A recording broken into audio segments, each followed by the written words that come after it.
Is there a path to that just becoming a series at all?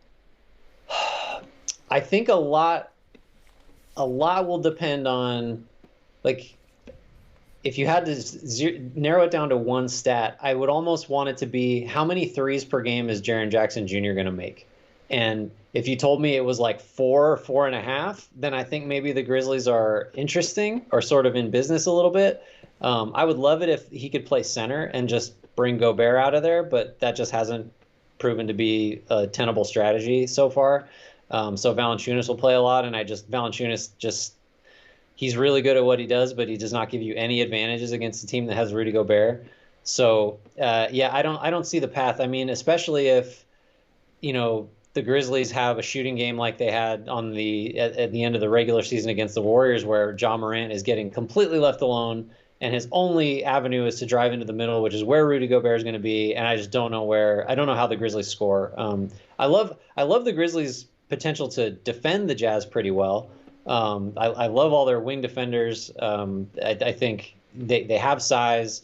I mean, Morant might get picked on a little bit, but I don't know where the Grizzlies find a way to compete offensively with Utah, which their offense is pretty darn good too. So. Yeah, I don't. Even when you look at how many good individual defenders they have, the fact that the Jazz have Royce O'Neal, where this is the matchup. If you're looking at other teams later in the playoffs, how do the Jazz match up defensively with wings, especially if it's a team that relies on jump shots? Because then I do think that diminishes the importance, at least a little bit, of what Rudy Gobert does.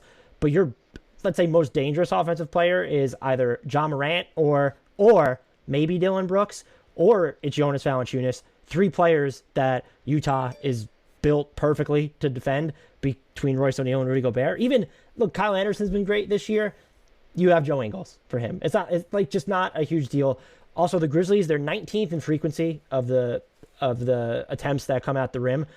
That's going to just drop because Gobert exists, and they're first in short mid-range attempts, the frequency, the share of which their attempts come from short floater range. I can't speak tonight, apparently. Gobert's going to race those two.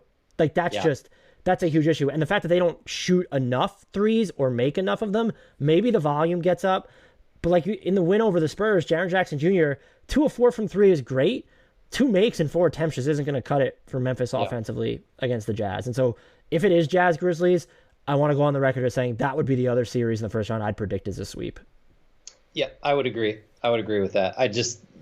I mean, again, it's Jaren Jackson would have to make a bunch of threes and just completely and play center and just do things that have not happened. So, I mean, he's made threes. He's a great shooter. They got to figure out how to leverage him more. But there's no evidence to suggest that will happen against Utah.